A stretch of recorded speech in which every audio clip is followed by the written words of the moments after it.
Hey guys, Shalana here. Welcome to the Binge Zone. On today's video, we're going to be talking about Watchmen episode 9. The season finale is here. So if you guys have not seen it, stop this video now because we're going to dive deep into spoilers because there's a lot to unpack here. So without further ado, let's just jump into the episode. And wow, so many things were unveiled this episode. Let's start off with Lady True. Lady True is Adrian Veidt's daughter, and it makes sense. It fits in the context of the Watchmen universe. She's super smart. She's arrogant, narcissistic, a genius who wants to save the world. That sounds a lot like Adrian and the steps she's willing to take. The apple doesn't fall too far from the tree. Now, I was intrigued by the character of Lady True because throughout this season, I knew something was up with her. However, I enjoyed her character. I liked her as a character, and even though she seems cold and calculating, I liked her as a person until, she kind of flipped on us. And that mirrors the original Watchmen series as well as the movie, because Adrian was such a likable character in the comics and in the movie. When we were first introduced to him, we all liked him. He was the hero. He could catch a bullet with his bare hands, which he did in this episode, which I thought was a cool callback. But nevertheless, he was the guy you're kind of rooting for as the goody two-shoes to save the world. And then at the end, it's his twisted mind that does some crazy shit that makes you think, this motherfucker's crazy. And Lady True falls in that. Her hubris knows no bounds. And she is a worthy adversary to Adrian because Adrian outsmarted Dr. Manhattan. Lady True does the same thing. And it's like the Veidts themselves are like these megalomaniac geniuses.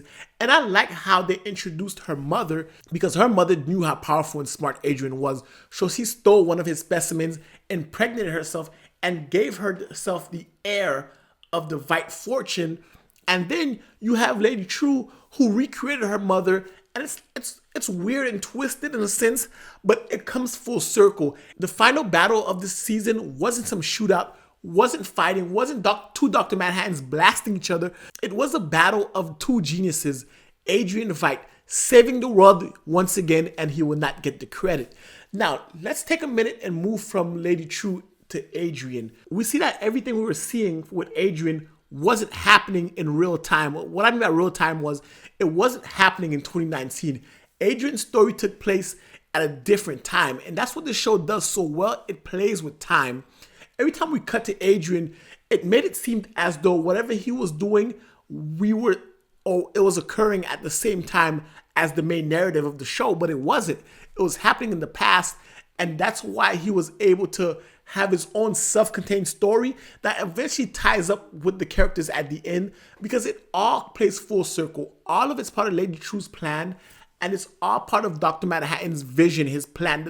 Everything he saw was coming to fruition. So that was another interesting aspect of it all, which is why he knew he had to send Adrian to Europa, because even if he sends him, he knew Adrian was going to show up at his death. Now, the Seventh Cavalry, they got what they deserved. I have to clap it up because these guys, right? Like, this show encapsulates what it means to have their beliefs, the supremacist ideals they have. But at the same time, it makes them seem like dumb country bumpkins because Lady True was playing them from the get. Everything that they thought they were doing was kind of, no, like, you guys are idiots. You guys are just hateful. And you guys are being played from every side. Manhattan knew what was going to happen. The Hooded Justice knew, Lady True. And they all played their part. And it came blowing up in their face, no pun intended. And for them to be the main focal point of the story, or so we thought, it really wasn't about them at all. They were just pawns on a chessboard. And it's hilarious because they were the ones with staunch ideals, and they were the ones who had to right the wrong of history, and they were the ones who felt oppressed. And the show is just like, shut the fuck up. Like, you guys are idiots. Your plan failed. The world is not going to work the way you wanted to. And just go off and get obliterated, which they did. But now, let's get into Angela. Wow. Angela didn't do much as the episode progressed because she tried to help these dumb Seventh Cavalry guys, and these idiots wouldn't take her word for it because, needless to say, she didn't have a major role in this. She was more of like a bystander. But then the moment she had it with Hooded Justice, when they finally bonded and talked and understood where each other was coming from, wearing the mask was not about justice or pain or anger. Wearing the mask was to fill a void, something that they were missing, anguish, sadness, and they could bond over that. And I love the fact that Angela always wanted her family and Hooded Justice always wanted a family. And the way that it encapsulates and the way that it ties it all together is that the show ends up where it began. It began the first episode in the theater, Hooded Justice as a boy watching his mom play the piano, and that was the last moment he truly felt that he had a family. And then, and that same moment, 100-something years later, it's when his granddaughter comes and invites him back to the family, that he feels he has a family again. And Angela and Hooded Justice do get some sort of happy ending, even though Dr. Manhattan was gone. Now let's dive into Dr. Manhattan. This episode showed us that Dr. Manhattan, for all his power, really truly accomplished nothing. I love the fact that the Hooded Justice told Angela, you know what? With Dr. Manhattan, all that power he has, he really didn't do much at all to help the world. Adrian saved the world twice. Dr. Manhattan has all this godlike power and never saved the world, never did anything. Like, it was a waste of power, essentially. But I do like, and then this episode really encapsulates that because he just sits in a cage. The most powerful being in existence just sits in a cage, not doing anything, getting tossed around by the Seventh Cavalry, Lady True. Everything's pushing him around. But at the end of the day, Dr. Manhattan is human. Despite all his powers, he's human. And when he sent everybody else away, he kept Angela there because he did not want to be alone when he died. Because he knew his death was inevitable. He saw it, and that's why he wanted her with him when he passed. That's the tragedy that he saw all those years ago, and that's how it would end. And I thought to myself, no matter how powerful you get, if you're human, you'll always be human. And that's what Dr. Manhattan, he was searching for, longing for his humanity again. And it's in his weakest moments, his dying moments, that he finally got it back. Wow, they really humanized Dr. Manhattan, because every time you think about him, you think of this larger-than-life godlike deity, but he's just a man.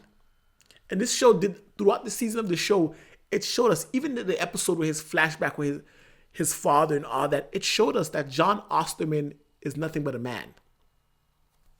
Nothing more, nothing less.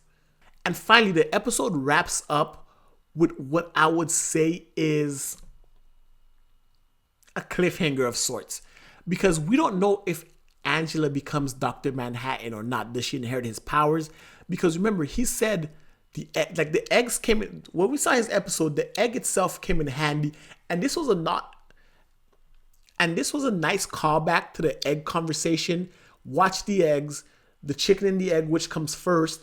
All these egg references the past few episodes, and for him to pass on his organic powers, and for him to pass on his powers to this organic material, and whoever consumes it gets it.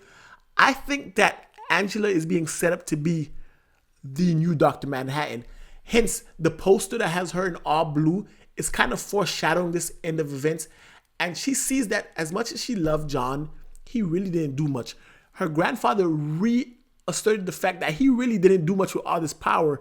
And even Adrian Veidt says, anyone who wants to become an all-powerful god must be stopped because they never want good. It's all about hubris, and their ego knows no bounds. And you saw this with Lady True and all the side-by-side shots with Jesus in the cross and comparing her to him, which is, I understood it the first time, but the show really beats it over your head that that's the thing they're going for. So when Angela consumes the egg, she never wanted to be Dr. Manhattan. She never wanted to have all this power. All she wants is to make a difference in this world. And maybe she is the most deserving person of this power. Anyway, guys, that's my thoughts on this season. I really enjoyed Watchmen. Arguably one of the best shows, if not the best show that came out this year. I loved every moment of it. The new take on the mythology, the new characters, and just how much it's grounded in real life events while also staying true to the comic books. Phenomenal. Anyway, guys, I'd love to hear your thoughts in the comment section below. If you like this video, give it a thumbs up. Hit the subscribe button if you guys have not already. And until next time, binge on.